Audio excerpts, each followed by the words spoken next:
My name is Denise Wade. I'm 29 years old, and right now I'm standing a few steps from my apartment door, listening to my boyfriend pound on it in the rain. His voice is muffled, frantic, demanding. Mine is calm, almost unsettlingly calm, because somewhere in the last 3 hours, something in me simply switched off. It's strange how a relationship can collapse over something as ordinary as dishes. Not a betrayal, not some catastrophic revelation, just dishes in the sink. Yet anyone who's lived in the real world knows it's never about the dishes. It's about what they represent: respect, effort, partnership. All the small, invisible threads that hold a life together until one day you look closely and realize only one person has been doing the stitching. 3 hours earlier, everything had still been normal, or as normal as things had become with Henry, my 27-year-old boyfriend, who had been treating my apartment like a hotel for the past 8 months. Not officially moved in. Oh no, he was very firm about that. He kept his real apartment across town, the one his parents helped pay, for a place he visited maybe twice a week. But mine was where he slept, ate, showered, worked out, lost socks, left laundry, and somehow never seemed to clean up after himself. I'd just gotten home from a 10-hour shift. I'm a construction project coordinator on a massive hospital renovation, and lately we've been behind schedule, which means staying long after everyone else clocks out. By the time I reached my building that night, my shoulders felt like concrete, and every part of my brain wanted silence, a shower, and maybe 5 minutes where no one needed anything from me. But the moment I opened the door, the first thing I saw was the sink. Full. Again. Plates. Bowls. 2 mugs with dried coffee rings. A pan still greasy from whatever Henry cooked earlier. It was the 3rd time this week. I just stood there breathing in and out, reminding myself I wasn't crazy, that this wasn't normal, that asking a grown adult to clean up after themselves wasn't controlling, demanding, disrespectful, or any of the other words Henry had started throwing around when I asked him to help out. He was on the couch, feet up, scrolling on his phone headphones around his neck. He didn't even glance at me when I walked in. "Hey," I said, still tired, but trying to keep my tone neutral. "Could you maybe do the dishes after you use them? I'm pretty wiped." He didn't look up. "I'll get to it later." "You said that yesterday," I reminded him quietly. "And the day before that." This time he finally looked at me annoyed, not apologetic. "Oh my God, Denise, are you seriously starting this now? I've had a stressful day." "I've been working since 6 in the morning," I said. "I'm just asking for a little help." "You're being controlling," he shot back. "I said I'll do it later." Something in me cracked. Not loudly, not explosively. It was almost gentle, like a string being snipped. "You know what," I said softly. "I'm not doing this anymore." He laughed. Actually laughed. "You're breaking up with me over dishes. That's pathetic." "It's not about dishes," I said. "It's about respect, or lack of it." Henry stood abruptly, grabbed his jacket and keys. "Whatever. I don't need this. I'm out. I'll get my stuff tomorrow." "No," I said, surprising even myself. "Take it now." He stared at me like I'd lost my mind. "It's my stuff. It'll be here tomorrow. Stop being dramatic." Then he left, slammed the door behind him. I heard his car peel out of the lot, angry and reckless. For 5 minutes, I stood in the middle of the living room, staring at nothing, letting the shock settle over me like dust. Then my phone buzzed. Instagram notification. I opened it. There he was, Henry sitting in his car, hair perfect lighting, perfect fake sad expression locked in. Caption. Single and moving on. Sometimes you gotta drop the dead weight. Self-love. Know your worth. My heart didn't sink. It hardened. He really thought he controlled the narrative. That he could publicly dump me, humiliate me, make me look like the unhinged girlfriend who couldn't handle it, and then waltz back tomorrow like nothing happened. So I liked the post. Then I commented, "Great, the locks are changed. Good luck with that moving on thing." It took me 30 seconds to open my building's app and generate a new 6-digit entry code. Done. Easy. After that, I walked to the kitchen, rolled up my sleeves, and started washing the dishes he left. It felt almost meditative, rinsing, scrubbing, stacking. My phone buzzed nonstop behind me, notifications tags, texts, calls. I ignored all of it. 20 minutes later came the pounding. Denise opened the door. "This isn't funny." I walked over calmly, my hands still damp from the sink, and spoke through the door. "Your post said you're single," I said. "So good luck with your new single life." "What, Denise, seriously? It's raining." "It's drizzling," I replied. "You'll survive." "My stuff is in there." "You can arrange a time to pick it up during the day," I said. "With notice." "You can't do this." His voice cracked, not angry now, but panicked. I actually can, I said, still calm. It's my apartment, my lease, my locks. You're being insane over a stupid Instagram post. No, I said. I'm taking your breakup seriously. That's all. There was silence, then footsteps, a frustrated, muffled curse, more pounding. Denise, I didn't mean it. I was upset. That's not my problem, I said. Deal with your emotions at your own place. You know the one your parents pay for. A long silence this time, long enough that I thought he'd left. But then, I don't have my keys. They're inside. Should have thought of that before posting single and moving on. The pounding slowed, became pleading, then eventually stopped altogether. I turned on Netflix, turned the volume up, and for the first time in months I felt my shoulders loosen, my chest expand, and my breath steady. I didn't feel guilty. I felt free. By the next morning, everything felt strangely quiet. Not peaceful, more like the stillness before a storm breaks. I woke up to sunlight filtering through the blinds, made coffee, and for a moment let myself pretend the night before had been a dream. But as soon as I unlocked my phone, reality slammed right back. Henry had posted again. A screenshot of our message thread, cropped, edited, twisted. His caption read, "Some women can't handle being held accountable. Toxic femininity is real." Hundreds of likes already. Comments from his friends hyping him up, calling him brave, telling him he dodged a bullet. My name wasn't mentioned, but everyone close to us knew exactly who the post was about. I didn't respond. There was no point. Let him bark into the void while he still had an audience. Truth has a way of outlasting performance. I was halfway through my coffee when my building's front desk called. "Ms. Wade, there's someone downstairs asking to come up. Says he needs access to your unit." Of course. "Is it a tall guy? Dark hair, wearing a gray hoodie?" "Yes. That's my ex-boyfriend," I said. "He doesn't live here. He's not allowed in. Please don't let him up. He's insisting it's an emergency." If he doesn't leave, I said, call security. 20 minutes later, security called to confirm they escorted him out. I thought that was the end of it. I was wrong. At noon, he came back. With friends. 2 men I recognized. Guys he lifted weights with, loud posturing types. They all stood in the lobby, arguing with the building manager while people tried to get past them. I took the elevator down, not because I wanted to see him, but because allowing the circus to continue felt beneath me. Henry turned when he saw me, eyes wide like I owed him something. "Denise," he said, gesturing dramatically. "She won't let me up." "Correct," I replied evenly. "You don't live here." His friend stepped forward, puffed up like a guard dog.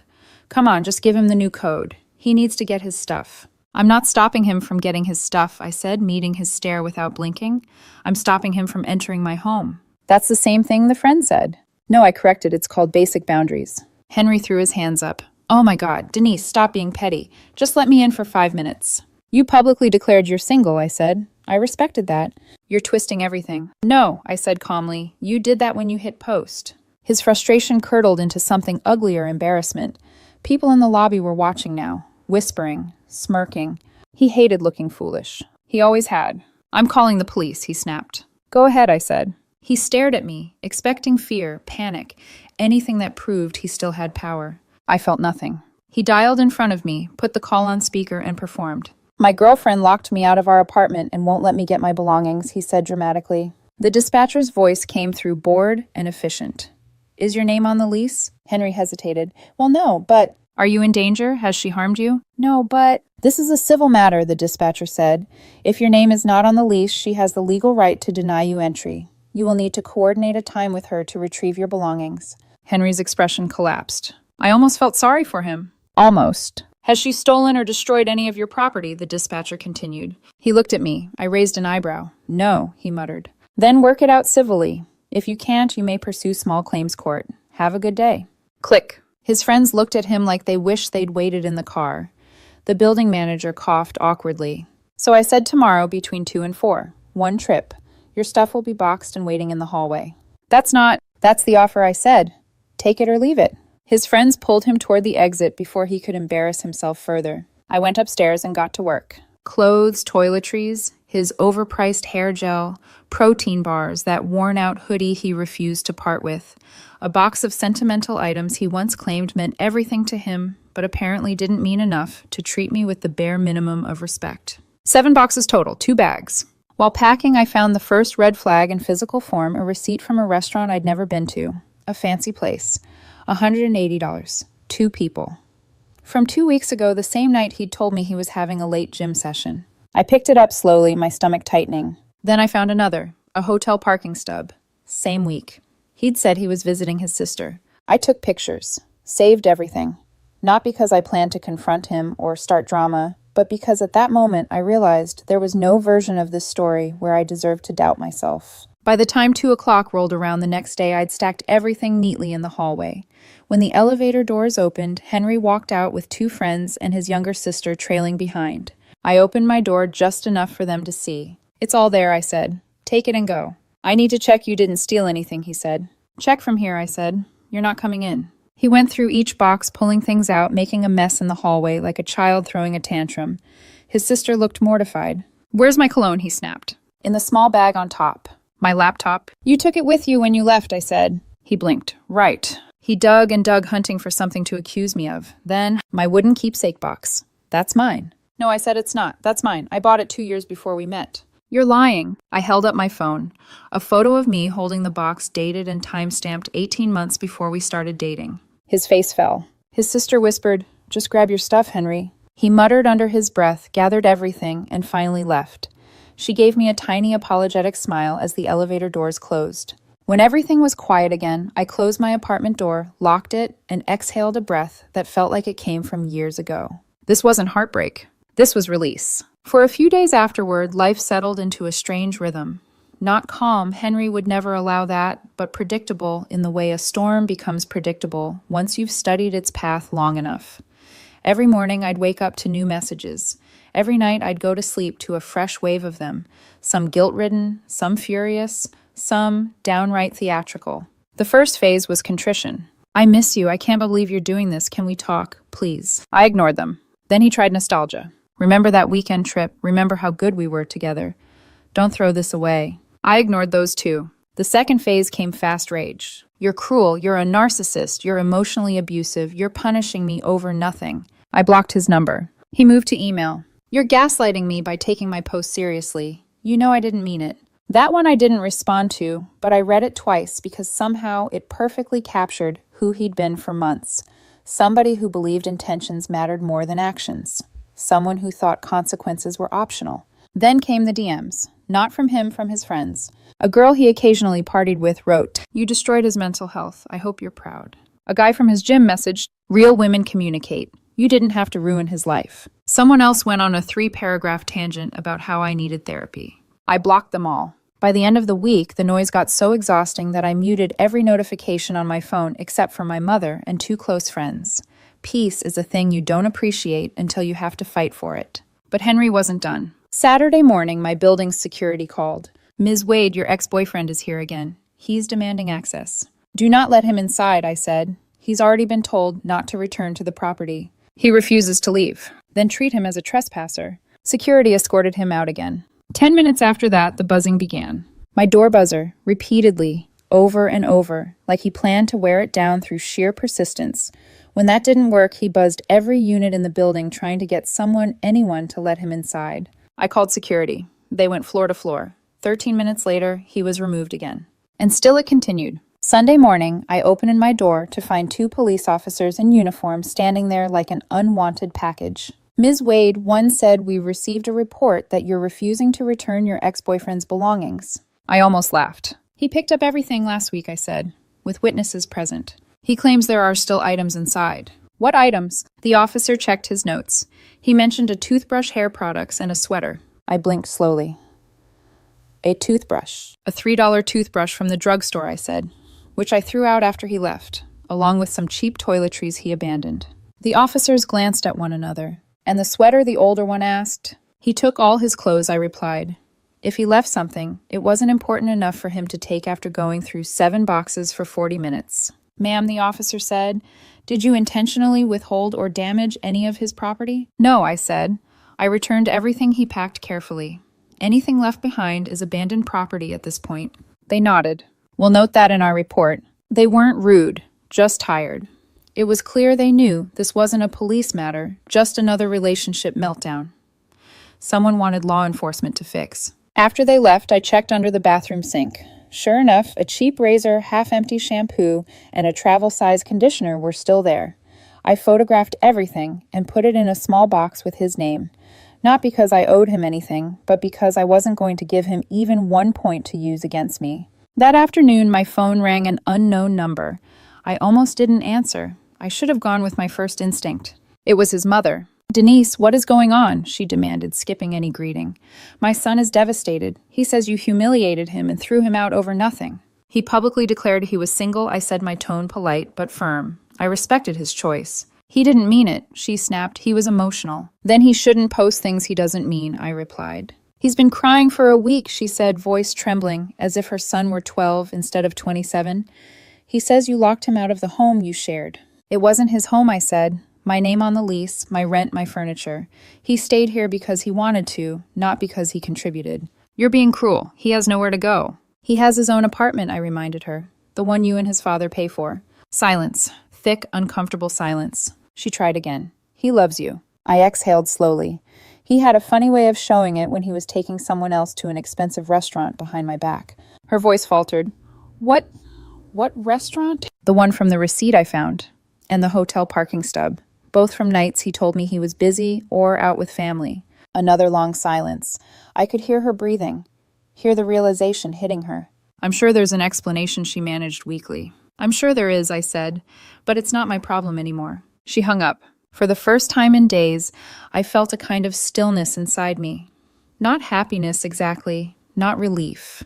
Something heavier, something like truth settling into its rightful place. On Tuesday evening, things escalated yet again. I came home to a letter taped to my door, an envelope with my name written in handwriting I didn't recognize. Inside, a demand letter, 3 paragraphs long, barely professional, threatening vague legal action unless I returned all of his property, compensated him for emotional distress, $2,500, paid for his temporary housing during his recovery, $1,800, provided a written apology, all signed by an attorney whose office was located in a strip mall next to a vape shop. I forwarded a picture of it to my friend, a paralegal. He called me laughing. "This is the worst demand letter I've ever seen," he said. "It's technically real, but it's garbage. Don't respond. If they file something which they won't, then deal with it. For now, ignore it." So I did. And I realized something important. Henry didn't want closure. He wanted control. And losing control made him spiral. For the first time, I wasn't participating in that spiral. And that apparently was unforgivable to him. By week 3, the situation had devolved into something almost surreal, like I was stuck inside a drama series where the writers kept trying to raise the stakes because they didn't know how to end the season. Except this wasn't TV. This was my life, my home, my peace he kept clawing at. And the worst part, he didn't even want me back. He just couldn't stand that I had stopped reacting. People like Henry mistake silence for weakness. They don't realize silence is often the first sign of freedom. The gossip began quietly, one message here, another there, from people I barely spoke to anymore. "Hey, I don't want to take sides, but Henry said you locked him out in the rain and held his stuff hostage. Why didn't you just talk to him instead of going nuclear? Maybe you should hear his side too. He's really hurting." At first, I didn't respond. But when the whispers grew louder and the group chats started buzzing with half-truths and full lies, I sent a single message to the few mutual acquaintances who reached out genuinely. He posted a public breakup and I respected it. Everything else is noise. Some backed off, a couple apologized, but most didn't. They chose the more dramatic version, the one where Henry was the tragic hero and I was the cold, vindictive woman who snapped over dishes. Honestly, good riddance. I'd rather lose people who cling to the loudest voice than keep people who never asked for the truth. But of course, Henry wasn't satisfied with online theatrics, or friend theatrics, or lobby theatrics. He needed one more spectacle. It happened on a Wednesday afternoon. I was at work reviewing blueprints with the architecture team when my building's front desk called. "Ms. Wade, there's a man in the lobby asking for you. He says it's personal and urgent." I checked the security feed. There he was. Henry.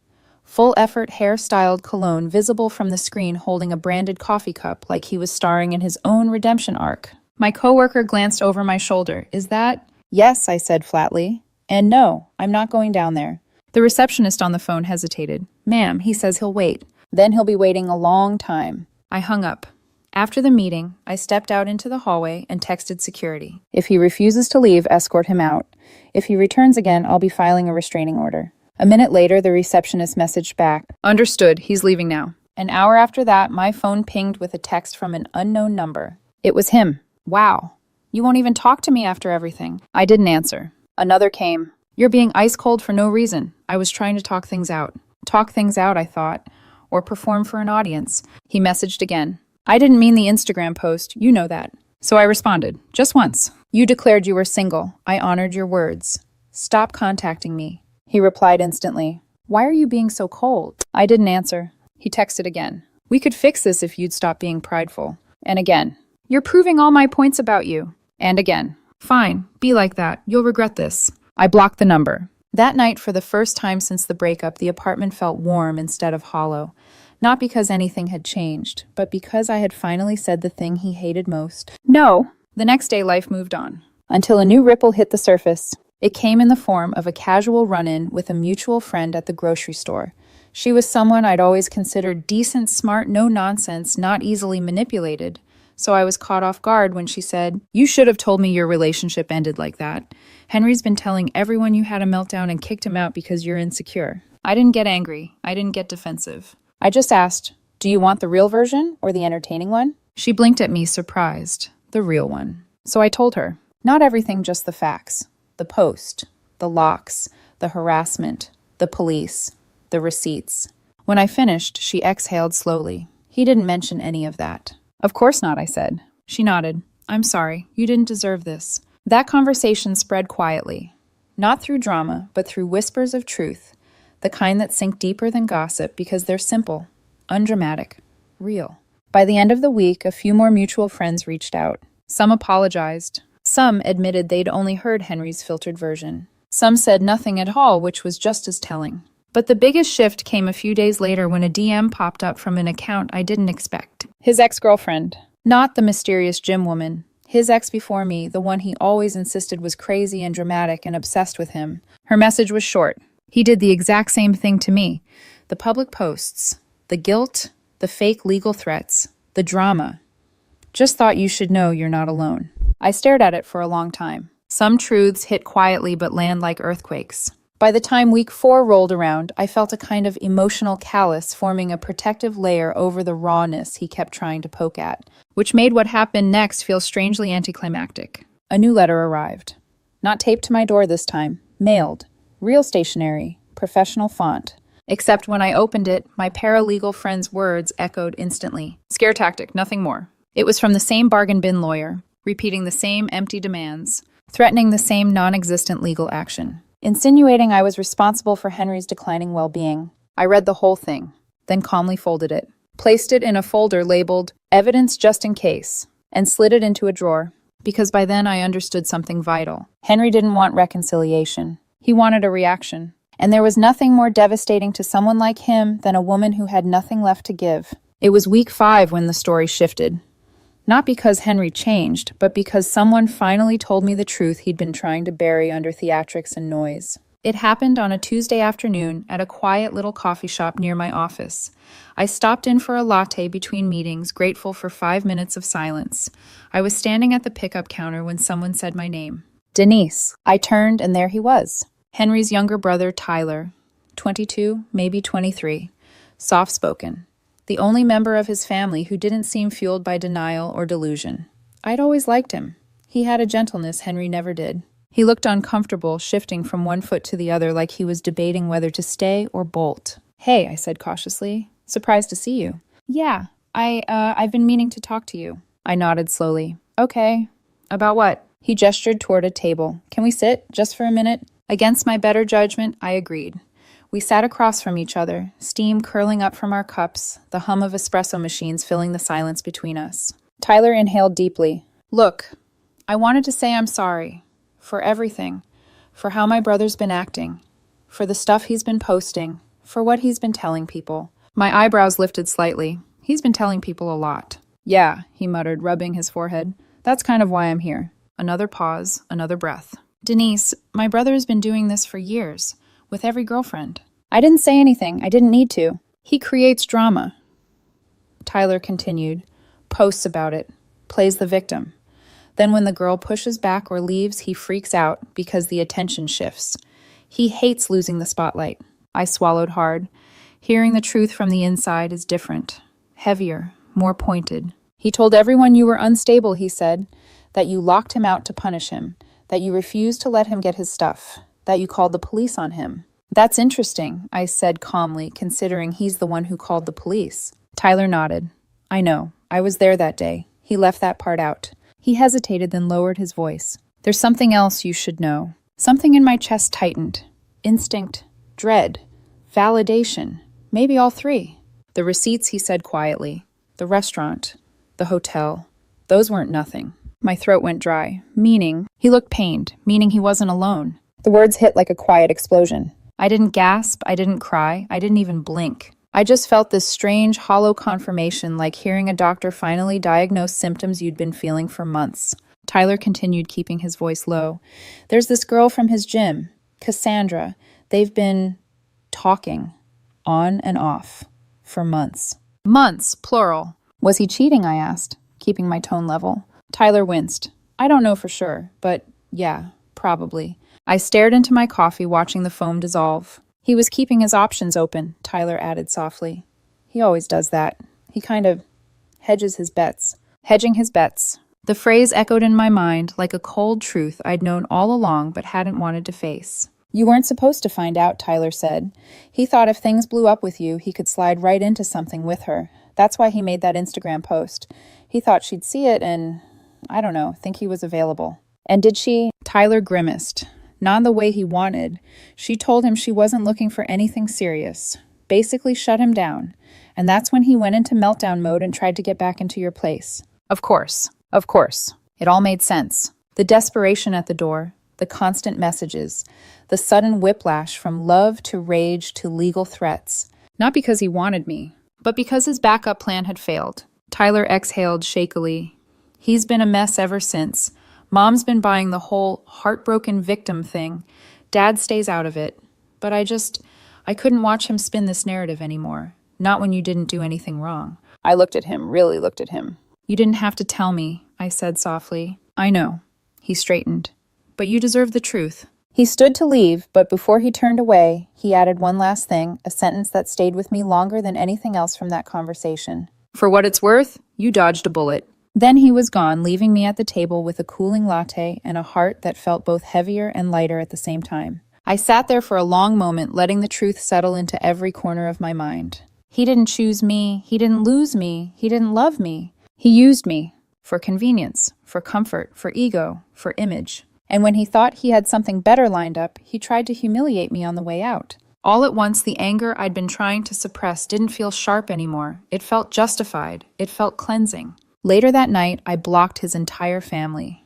Not out of spite, out of closure, out of self-respect, out of the fierce belief that I deserved more than being someone's safety net. For the first time since everything began, I felt something close to peace. Not the temporary kind that comes between battles. The real kind.